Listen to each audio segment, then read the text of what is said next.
there is no escape. The escape is both. The escape is both the ending and the beginning. In a weird way, I mean, the work has been around since I was like, 9 or 10 years old. There's something thrilling about the act of taking something apart. I mean, that's what boys do, is we build, but we take things apart more often than we build. And so my drawings, in a way, were an attempt to kind of, learn about the world by unmaking it and occasionally putting it back together. It's the Frankenstein metaphor.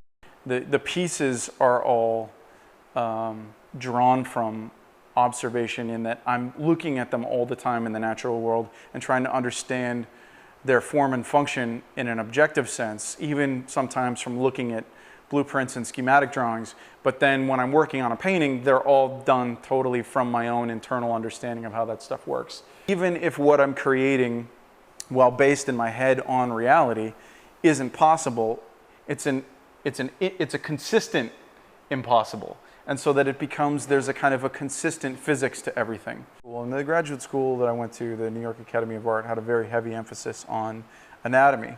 But it was a similar deconstructive anatomy where you learn about something by taking it apart. And I actually got to physically go and work with cadavers at a medical school in Oxford. And so while that wasn't landscape driven and it wasn't necessarily dystopian, the idea of examining growth, or understanding the mechanism of growth through understanding the mechanism of decay, was very present there as well. There's a big neurological component to this. I mean, on some level, there's just this kind of gut neurological impulse to construct space from imagination. I grew up in California and exploring the physicality of the landscape, the mountains, the desert, the forests. So there's this very physical, tactile sense that I'm both trying to access and reproduce. One thing that I've always really felt driven by was this notion that you can't affect any type of predetermined change in any given system without understanding all of the component parts and mechanisms of it, from meteorology to biology to just human interaction. There's an incredible amount of spontaneity. I almost think of the painting of my paintings as, and even in teaching, I make comparisons to music, because I think that the kind of rhythms that you experience in music is very similar, to me anyway, to the development of a painting. Well, the idea for the show kind of comes out of the construct of landscape painting. I wanted to make a show that re-examined themes and ideas that were very present in 19th century, specifically romantic landscape painting, and what kind of grouply became known as the Hudson River School. I wanted to continue this exploration of the idea of luminance and what luminance has traditionally meant in the context of landscape painting, and what it specifically meant in the context of landscape painting in the 19th century, and then re-examine a lot of those same things for the 21st century. I tend to start with really dark canvases, and I'm only adding light to them, and then very late in the game, I'll start to knock areas down in value to direct the composition. I'm always adding light rather than taking away light.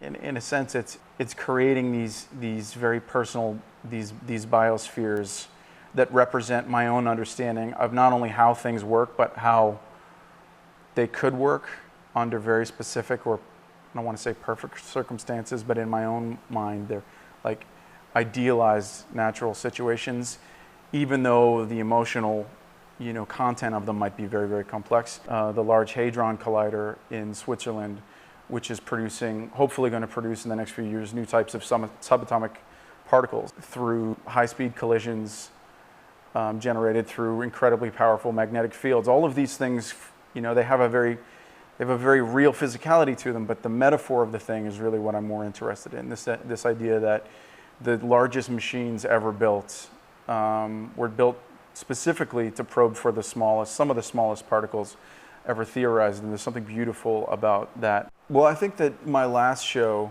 Landmarks, was more focused on the dystopian aspect of the work. That you have both kind of destruction and creation being essentially the same action.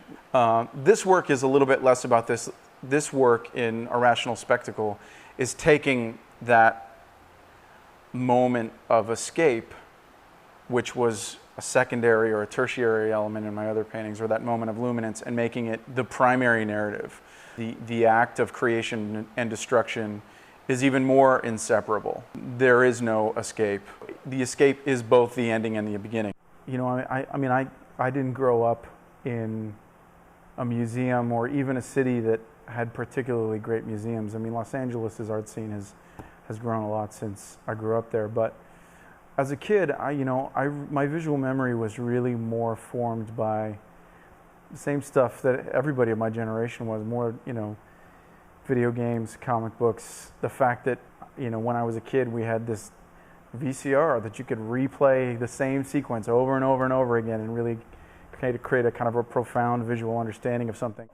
I could say cliched stuff like, that the George Lucas's and Steven Spielberg's had a big impact on me, and they did. But for me, having worked in the film industry and gone to film school as an undergraduate, I look at the work of guys like Andrei Tarkovsky, and Akira Kurosawa as really kind of primal influences. Both filmmakers use the landscape as a cipher for a relationship with human emotion.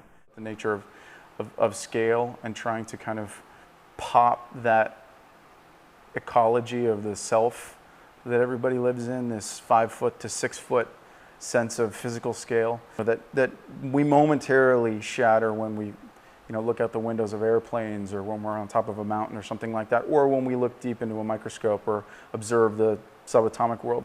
I hope that in my own small way I'm able to kind of explore or get people to re-examine their own environments, re-examine the context of the physicality of their environment. I don't want to label them as just paintings about the geopolitics of global energy needs, or about scientific literacy, or about the collision of thought or belief systems that seem to be miring us in this perpetual conflict. I don't want to label them as that. I really just want to label them as kind of really large, kind of epic cinematic moments that will hopefully force the viewer to slow down and re-examine things, these large unseeable concepts. We don't always get to see them from an objective position because of our own tiny, the very, very brief span that we're here on the earth is often so eclipsed by the scale of these large forces that we really can't affect change in anything, like I said earlier, unless we have a really solid understanding of the nature of those forces at work.